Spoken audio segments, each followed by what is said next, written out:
have something to tell you, and I really need you to listen to me. There's this woman you've passed by 100 times at work, in a cafe or in your friend group, and she gets it all. It could be a relationship, a promotion, attention. In short, she gets everything she wants. And you've probably told yourself that she's just lucky, or prettier, or that you're playing a game whose rules you don't know. She's just acting from a completely different psychological position than you. And by the end of this video, you'll know exactly what that means. The most amazing thing is that women have been doing it for centuries. There's something I've always thought about, and I want you to think about it too. Most of us have believed the same lie. That if we work hard enough, love hard enough, prove ourselves enough, we'll stand out from the crowd or feel safe or comfortable. But the women who actually stand out, they don't work hard, they don't compete, they don't show off. They have something else entirely.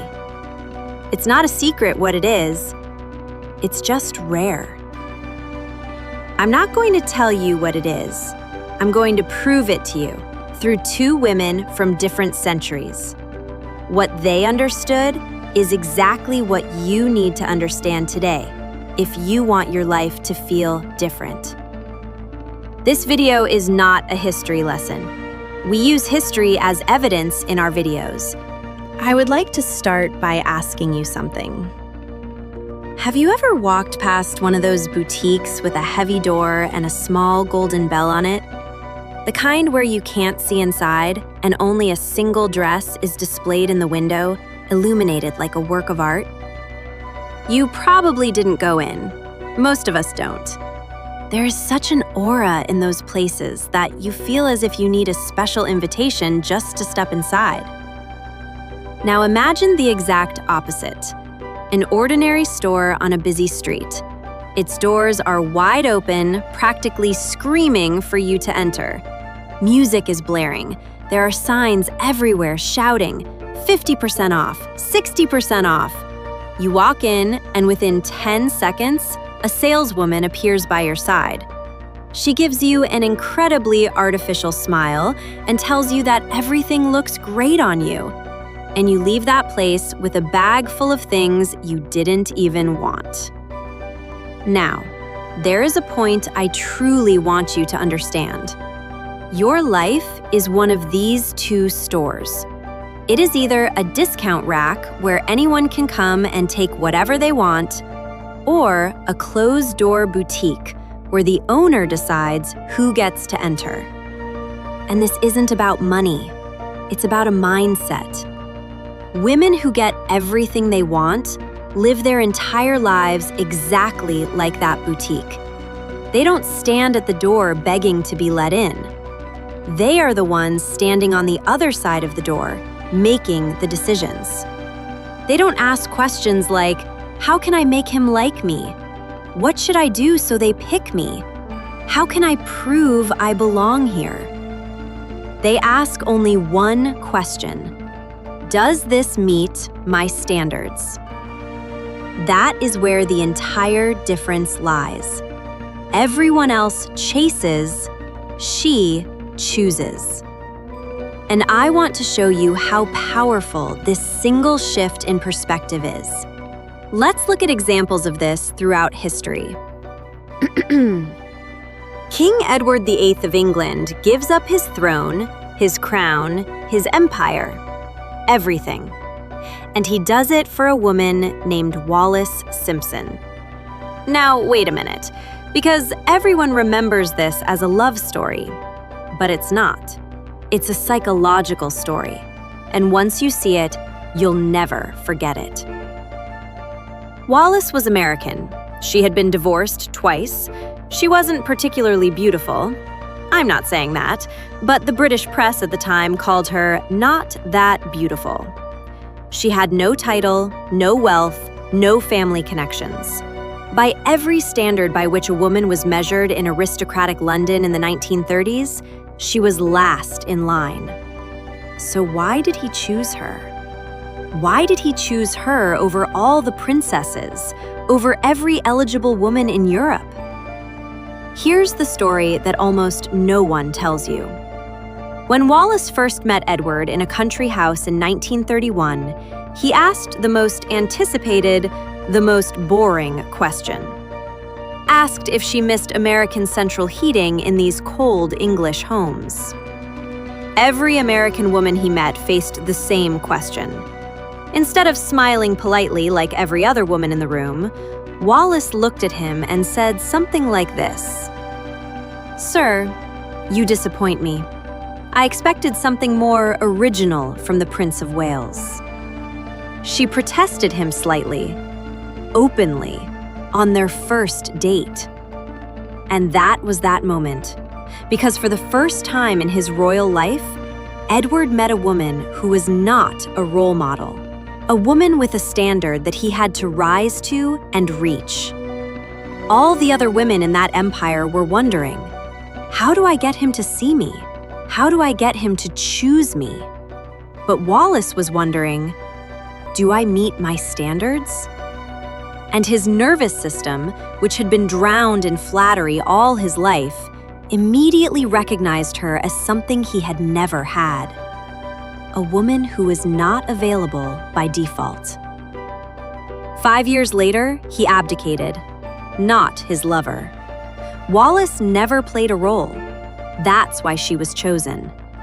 But what's really happening psychologically? And that's the part that no one really explains. When you over-explain something, over-text something, you're signaling to your own brain that you don't believe it's available to you. You think you have to earn something that should come naturally. And that sense of inadequacy permeates everything about your existence. It could be your voice, it could be your timing, it could be your energy. People pick up on that immediately. Life doesn't give you what you want. It gives you what you tolerate. And the reason most women get stuck isn't because they don't want more. It's because they're giving up on themselves in small, invisible ways to keep things that were never meant for them. I call it micro-abandonment. Every time you laugh at a joke that's not funny, every time you shut up when someone hurts you because you don't want to seem dramatic, every time you belittle your achievements around someone who can't accept them, when you keep texting them after they've already shown you who they are, these are micro-abandonments. If Wallis proved it through a rare power, the next woman I want to talk to you about proves it through something even more difficult: the ability not to compete. Her name was Diane de Poitiers, a woman in 16th century France. And once you hear this, you'll never forget her. Here is the situation. Diane was a widow in her mid-30s. She had her own estates, her own fortune, her own life. The future King Henry II of France fell in love with her when he was a teenager. There was a difference of about 20 years between them in age. In the 1530s, when a woman's worth was measured by her youth and fertility, Diane should have been invisible. By all the rules of that court, she was well past her prime. But she ignored those rules. They didn't care about them.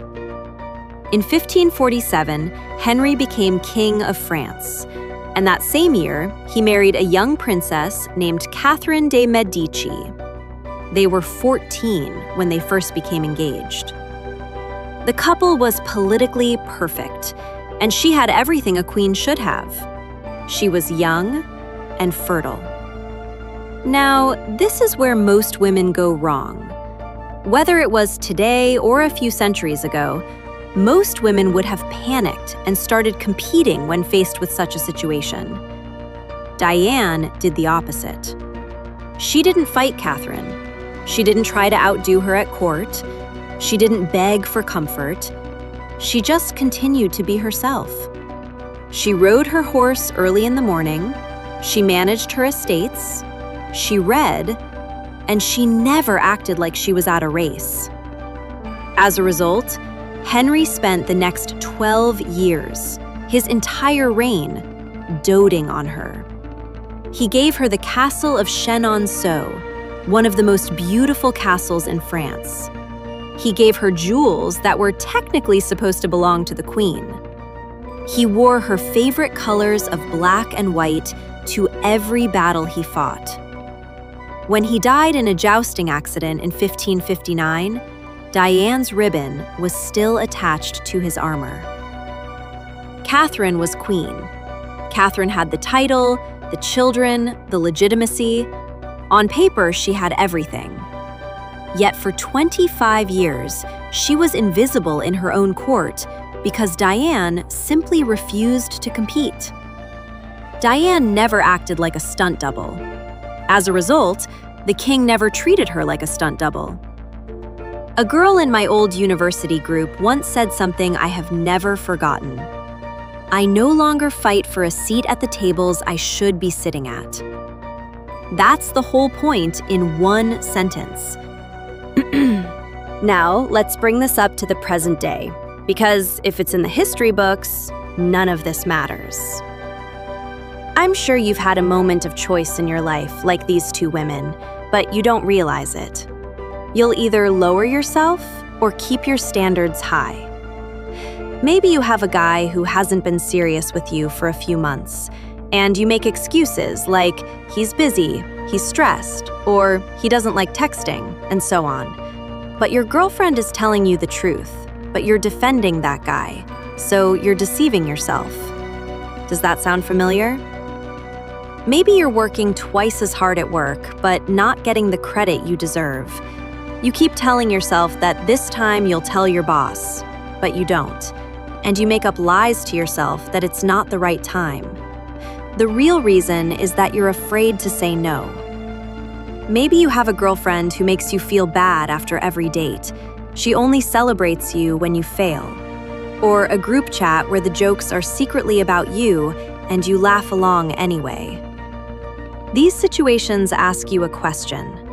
Will you continue to fit into these mismatched parts of life, or will you move on to what you deserve? I will tell you what change actually feels like, because I have experienced it. In my early 20s, I was with a man who was not entirely sure of me. I tried to convince him for months.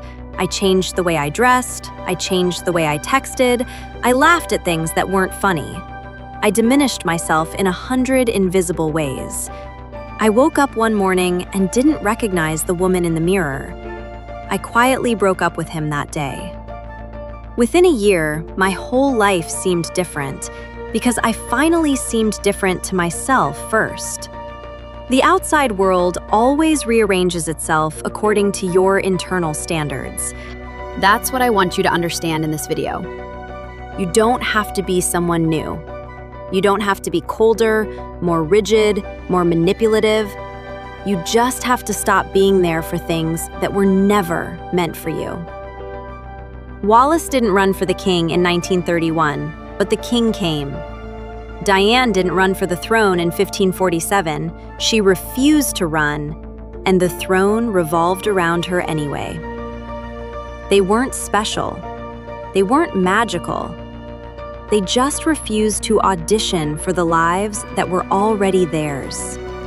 And the universe, reading that refusal as a signal, gave them what they never asked for. You have the same power inside you. You were born with it. But the world has just taught you to hide it. But the real you is still there, waiting for you to choose it.